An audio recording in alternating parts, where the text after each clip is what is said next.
um, like you, as I say, at the moment, it's only penciled in. It's not certain, and that's May the 12th or something. Hmm. Mm. So, when that comes to like, I know we got to, plenty of time. How would you approach how we should curate the films? Um, because I like the idea of if there's enough films, whether we say they say 10 films in two series, say like the Mummy, there's four. Um, Halloween there's at least six, which is five got done no pleasance, but the third one is got nothing to do with Halloween, but it stars Tom Atkins.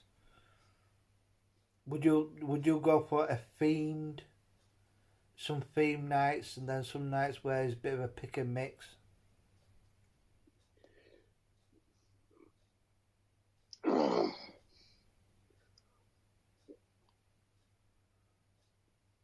Hmm.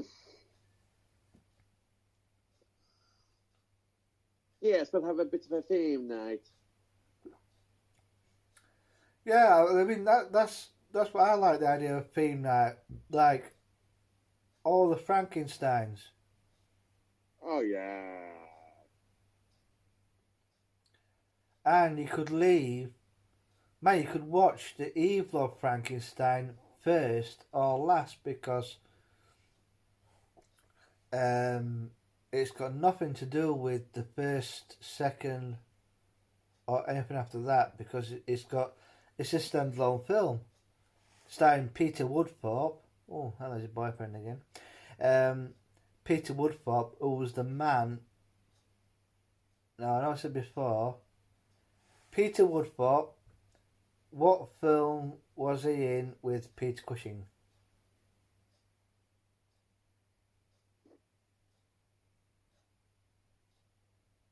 You should know this, Mr. Horn. Peter Woodthorpe. I do remember seeing him in an episode of Inspector Morse as a coroner, one of the early ones with Patrick Troughton. Um, Peter Woodthorpe. Now, what film did he star in with Peter Cushing? Oh, Excluding The Evil of Frankenstein.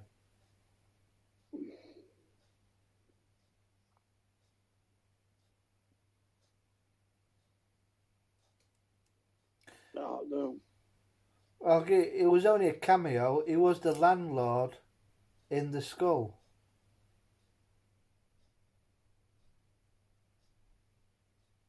The one who fell to his death through the glass floors. Yeah, it was him who played Marco's landlord. He was also the hypnotist in The Evil of Frankenstein. Well, Baron Frankenstein brought him to his ruined castle to try and revive this. Um, oh, fuck me, honestly, Jeff. If you could watch the progress of what the monsters look like in Frankenstein, when the first one, Christopher Lee looks kind of human. The second one, he is human because it's Michael Gwynn.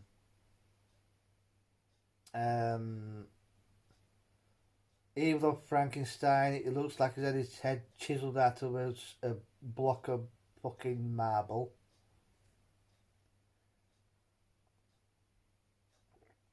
Um, Frankenstein must be destroyed.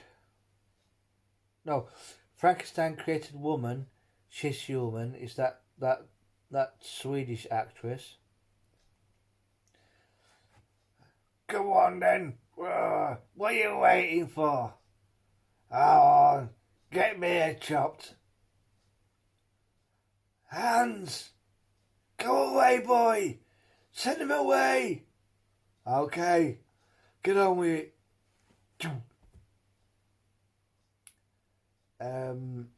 He's also in Evil of Frankenstein as a policeman. Duncan Lamont.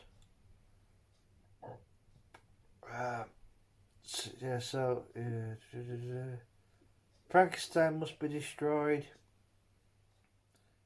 Is human looking. It's the man who's has a small part in the Elephant Man as one of the original carnival keepers of the Elephant Man. You know, and he was also in Emmerdale.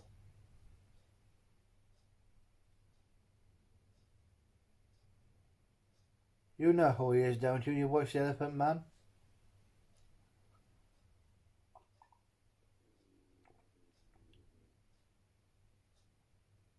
Horn?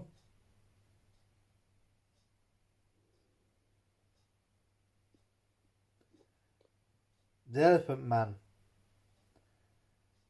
When Sir Frederick Treves crosses the road from the hospital, goes into this alleyway, and he sees this dishevelled character with his owner,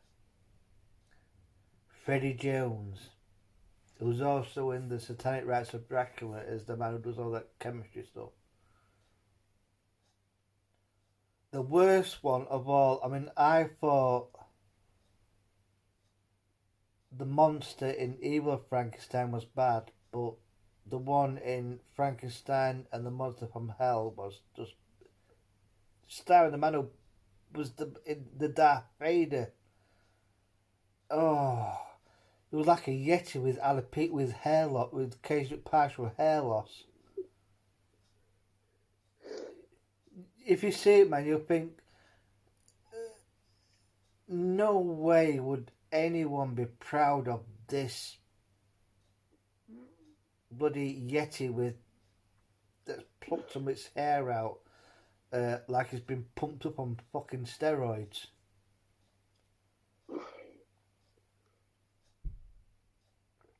Oh, well, I'm looking forward to our P&J session. And I think, Jeff, I have an announcement. It's not a big one. See what you think. We'll curtail this shortly because without going forward, like, and you look absolutely fucked. Now,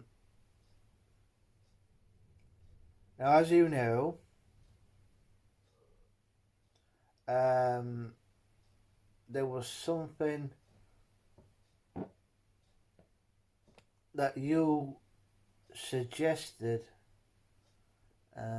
maybe a year, maybe more, maybe 2 years ago. You suggested something to me of something that we could work on, an idea, a vision, a project. You have any idea what I'm on about? One that has over the past few months been largely abandoned or put on what's the word now? Put on ice. It's something that you suggested that with our vast interest and passion for films as such, we could develop something that that could keep our minds active. You know? Mm-hmm. You know, because I mean, there were a couple of. I mean, basically, we're starting from scratch, which is no bad thing. A clean slate. Um,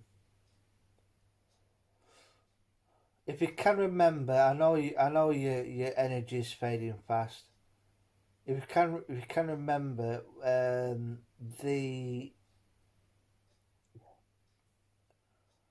Phantom Bus story. If you can dig deep into your grey cells,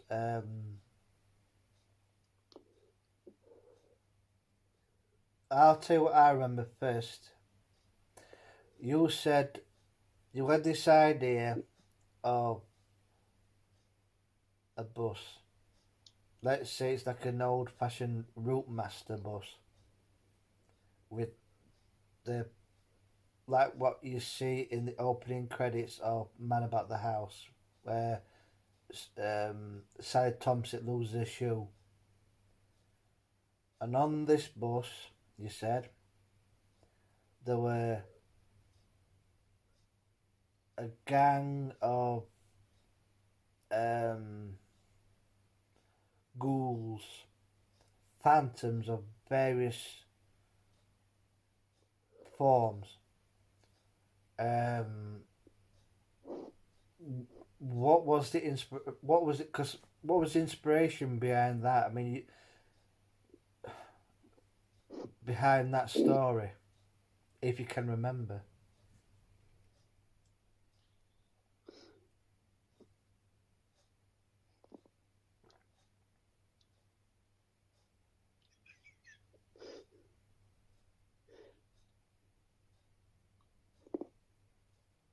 You don't remember? Do you remember? Walking to work and saw the works bus. And it was a foggy night, when it was a foggy morning. Bloody hell! See it trundling down Ferry Road. I still would have been at the chicken factory then. No. Oh, so it wasn't a chicken factory works bus. Oh yeah, it was. I think well it was. Chicken Factory works bus. Yeah, so I was at chicken factory then. Yeah. Um, And I thought, what if that bus has got all sorts of ghouls on it? That'd be bloody terrifying, especially this time of morning. yeah, you know. So now I see that I have an idea already developing. 'Cause when you first suggested it, I thought because it took me back to the monsters in Basket Case 2, where they're all it's all tongue in cheek like. I thought, what the hell? Why would they use a bus? What would be their purpose? Why would? And of course, the idea that I come up with was um, a story of kind of like revenge of. I think it was two medium-sized villages once a year had this big festival where it was like symbolic, and they would have that village was known for its special like its cheeses or its jams or whatever. This village was known for its wicker work and its lamb, and they would have like a ceremonial bus. Two buses would set off at a certain time at a certain speed, and they would pass each other. It was like a friendship thing where each village would celebrate their friendship and that, and it was all about corrupt councillors not spending money on repairs and stuff, and the bridge collapsed, and there were deaths and a cover up, and years later, you know, one by one, there'll be revenge. But now you've just said that, you know, I'm not sure what it entails, but just that vision of okay, imagine like what you're that person on that street. Let's say it's 1960s London, whatever, and you'll see that go past, and you think, oh, that's strange. I actually that must be out of commission for a few years, and you keep seeing that, and you keep seeing, and you start to think, am I seeing things? Am I going mad? But there's something to develop there. What And the ghouls can disembark the bus and roam the streets? yeah, but it's like you've got to think because like a lot of these things, I mean, we'll never be script writers as such, but I mean, we'll start off with putting um, a treatment together, which basically the story and explaining what it's all about.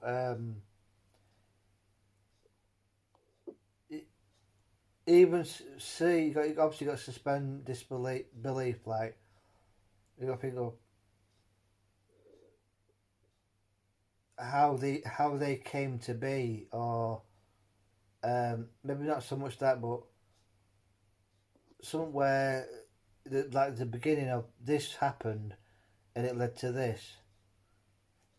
Um, but that is one story that I think we could work on again and like say, or it's like one of those films, where it happens and then you think, well, why is this happening? And then at some point there's like a little backstory which explains how it came Uh, to be. You know what I mean? It's like the other one you come up with, the hospital one with the scent of the flowers.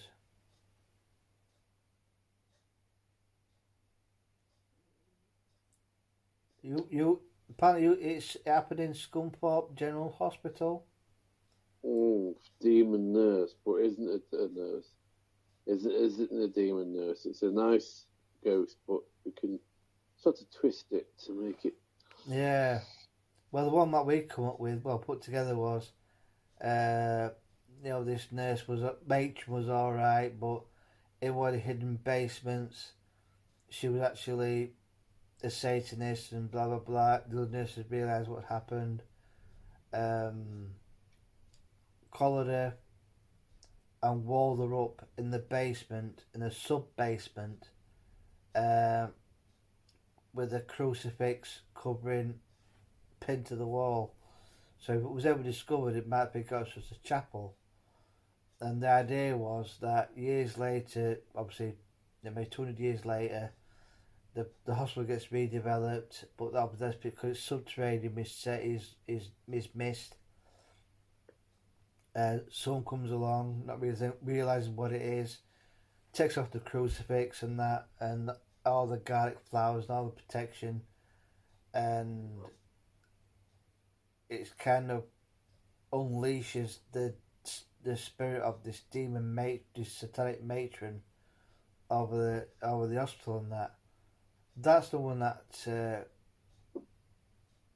we can develop. Is there any more that you come up with?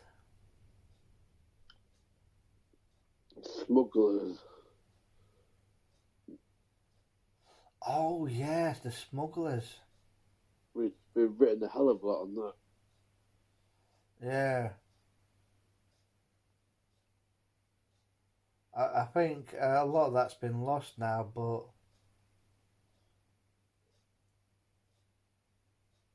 yeah, yeah. I know I did a lot of research on like the Docker story. That was one. I remember one I could with, and that was based on a short story that I saw on YouTube about this customs officer who was chasing after this people that got caught up in rope, and he was like hanging just below the water line, and he could have been saved, but they let him drown as a tide come in, and that if remember came up with developed on that. I had the About idea of 3 pages of that. yeah. If you still got it in your files, that would save a lot of time. I'm not because I know you're like you save also you put all them on your um, Dropbox or whatever it is somewhere. Because I did a lot of research on pubs and all your maps of the docks at the time and old street names. Oh man, and I mean there's one story I remember which I made a start on.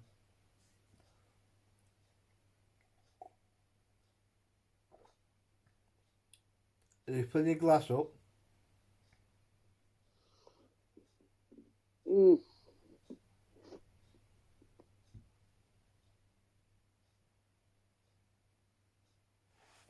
So quick shoved here.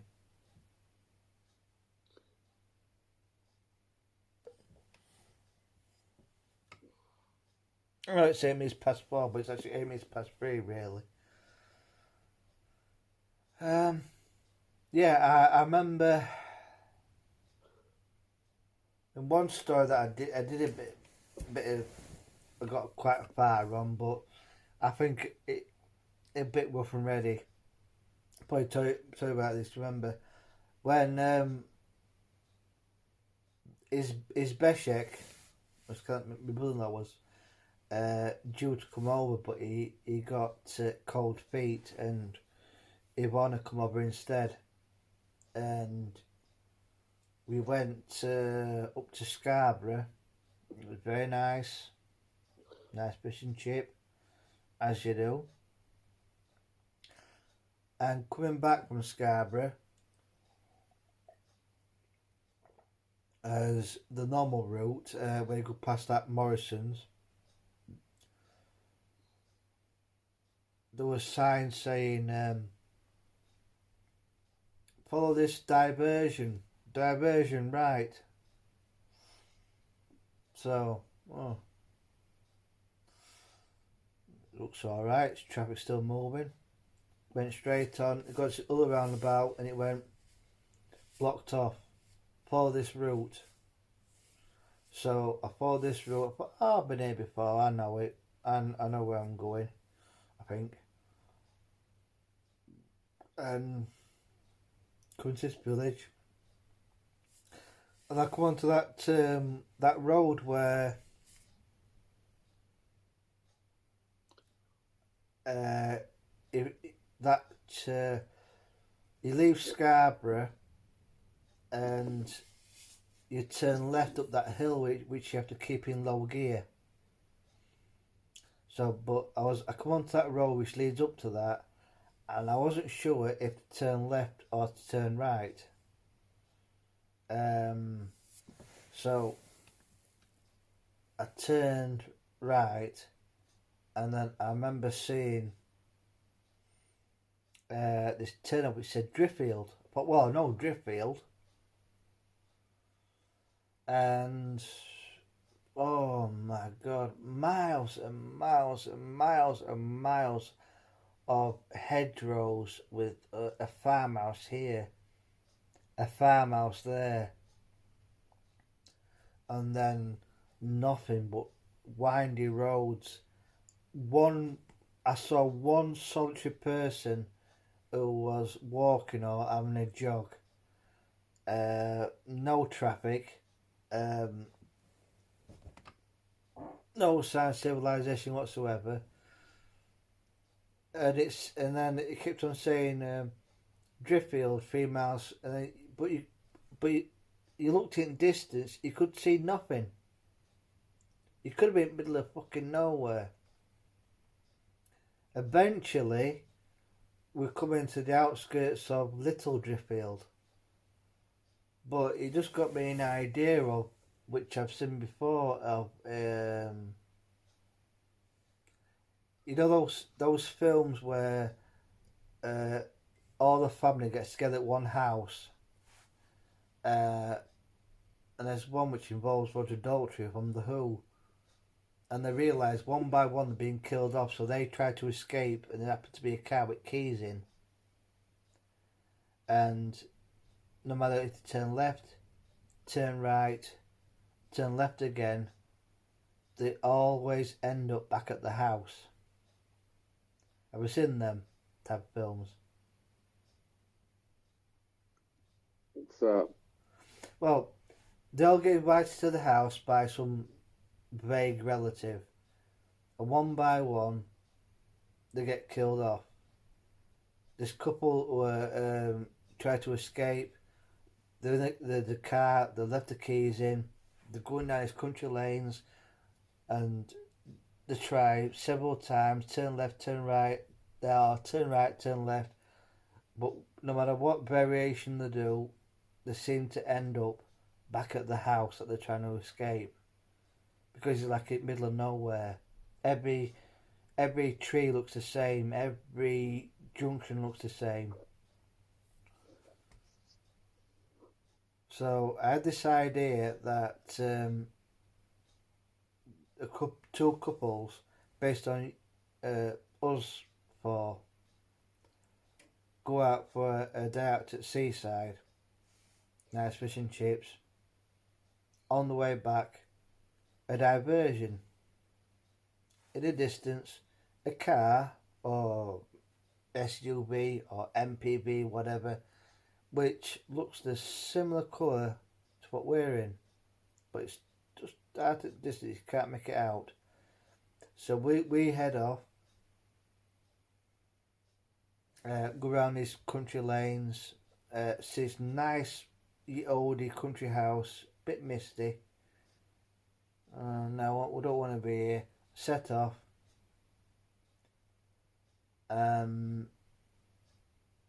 Same thing. Turn left, straight on. Turn right, straight on. Turn left. We end up back at the house again. And when we check our sat nav, no signal. Check his phones, no signal. And then just as about to set off again, the car flat as a fart. So we end up going into the house, and everything's stocked up. There's full larder. So even though the house looks like it's hasn't been lived in for years, everything is in full working order. But yet it's like, in reality, the house has long been demolished. But we're in this limbo world where the house is real. And I was doing this theme where, a bit like Legend of Hell House, day 1, 8:10. Day 2, 3:06. And whenever we've tried to escape, a bit like in that film that Nicole Kidman was in, this fog barrier would encroach. But as long as we didn't try to escape, we could see into the distance. We could see hills. We could see a church steeple. But when we tried to escape, fog or mist. And it went on a bit. but the climatic part of it was um, the car that we saw in the distance at the beginning was us. We were a bit like Dr. Terror's House of Horrors. We were already dead, but we just didn't realise it.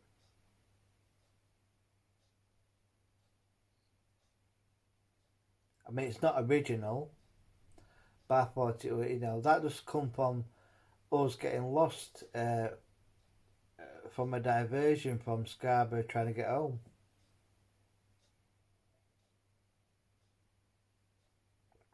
Don't forget there was the miners one, the Phantom Miner.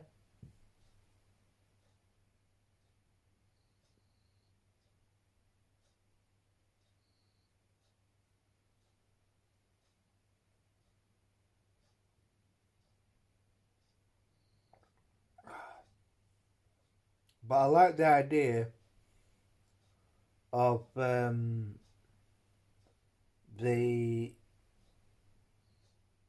the Phantom bus, but maybe a different angle.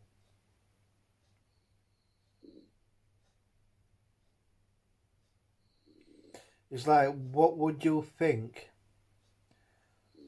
these ghouls would be doing? Why would they be marauding the misty early morning? What would be their motivation? Revenge or seeking souls?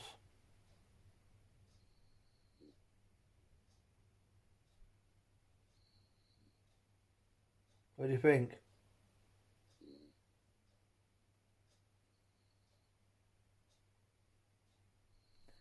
You've done enough, haven't you?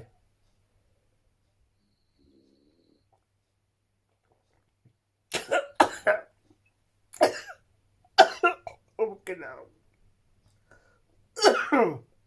Oh dear. It's bedtime, Jeff.